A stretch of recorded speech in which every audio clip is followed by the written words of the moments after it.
Do you think this big science approach, you know, the multi-center, hundreds of people approach, in a way is done because in a way it's simpler?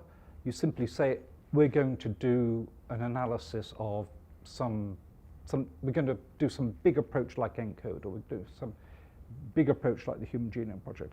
In a way, you don't really have to think about particular experiments. You just go in and produce all the data. I think that those things are when it's clear, you see. I always liken, as they did at the time, the Human Genome Project for sending a man to the moon.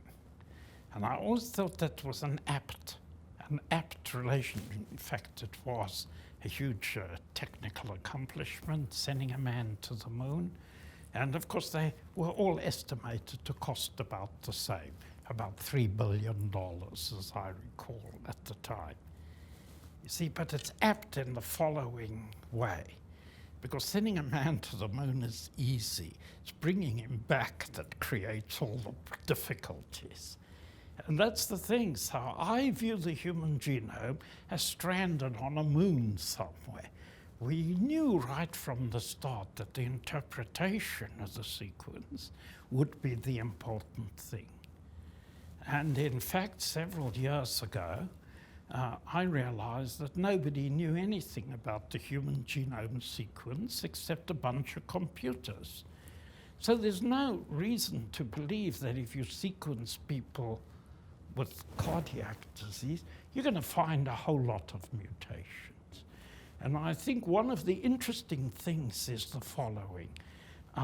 People have been doing this and looking at brain, you know, neuron, brain retardation, autism, all these rather complicated behavioral things, which are almost certainly developmental in origin about the brain, you see. And so they finally will locate the piece of DNA which has either been deleted or duplicated, and they then write in their papers, oh, we found on this piece the following genes involved in the brain.